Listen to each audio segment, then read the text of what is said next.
Good morning, folks. Cosmic rays in the news for their serious influence if in greater flux. It's a terrific article, and it tracks the ideas connected to our current weakening solar magnetic fields. Here's a quick blast from the past. Focal point is cosmic rays. If true, this news strengthens the arguments for cosmic climate forcing, especially given that Earth's magnetic shield is weakening according to every official source. I say if true because I have previously examined the arguments on both sides of this.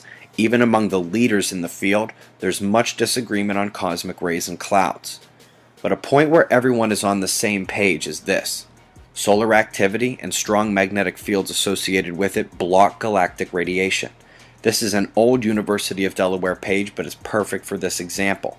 Up top we have solar cycles. High activity means strong fields and emissions. And when that magnetic shield weakens during solar minimum, the cosmic rays below penetrate much more. Even comparing cycle to cycle, look how much stronger one cycle is than another and how much more the cosmic rays plummeted during the stronger solar activity. This correlation is incontrovertible. Bit of review. Earth's magnetic shield has a partner in failure, and his cohort is our star.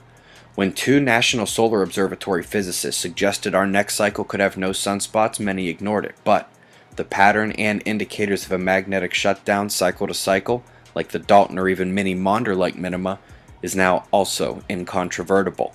We are at the point of a solar pole flip now. The cycle is almost peaked. It is in progress, so to speak. We know the southern pole flipped in 2012 right there, and if it is any indication of what's coming, the weakening will continue. What would erasing that delicate cosmic ray balance on Earth do to our climate? I'm not sure.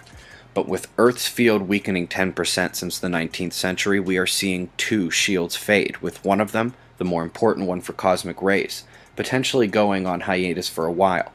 I find it odd that cosmic rays are not a greater focal point in mainstream climate science.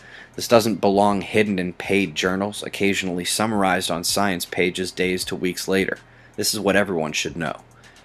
Now that was a follow-up to "They want to blame you," the UN climate liars building their case against us.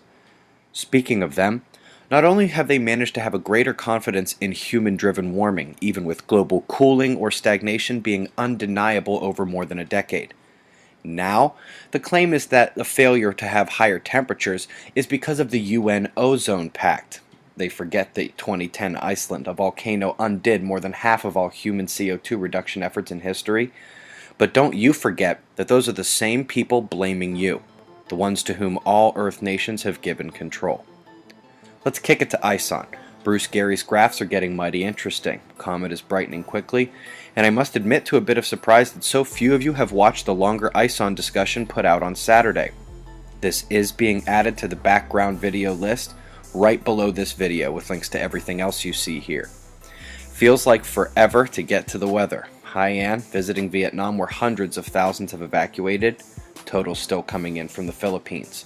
West of that, Saudi Arabia still looking south to watch a small system at the mouth of the Arabian Sea. Looking down under, most rain sticking near the fire zones there.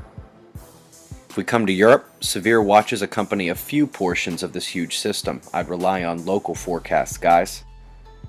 The Americas are a bit easier to diagnose. Snow out west coming from moisture funneled by that counterclockwise low out to sea.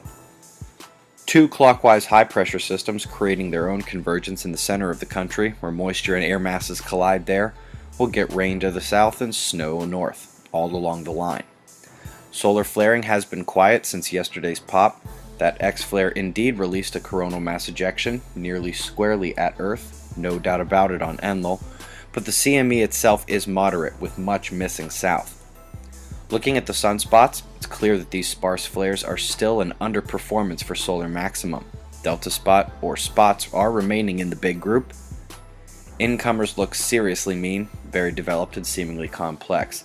Now I want to bring focus back to the big dog for a second. It's tough to see, but Earth and Mercury are actually sharing a magnetic connection to our star at the lead edge of that same sunspot group. Very interesting. Solar wind speed is falling, density rises back up, so the instability returns. You guys should be getting this like a snap by now. High energy protons remain, and electrons show the general disturbance. Coronal hole power finally jumped up. just in time with the incoming groups having parted fields. No blocking. That's a way to start the week. Something else to keep in mind, Earth is coming into opposition between Venus and Jupiter. That lasts almost all the month and then some.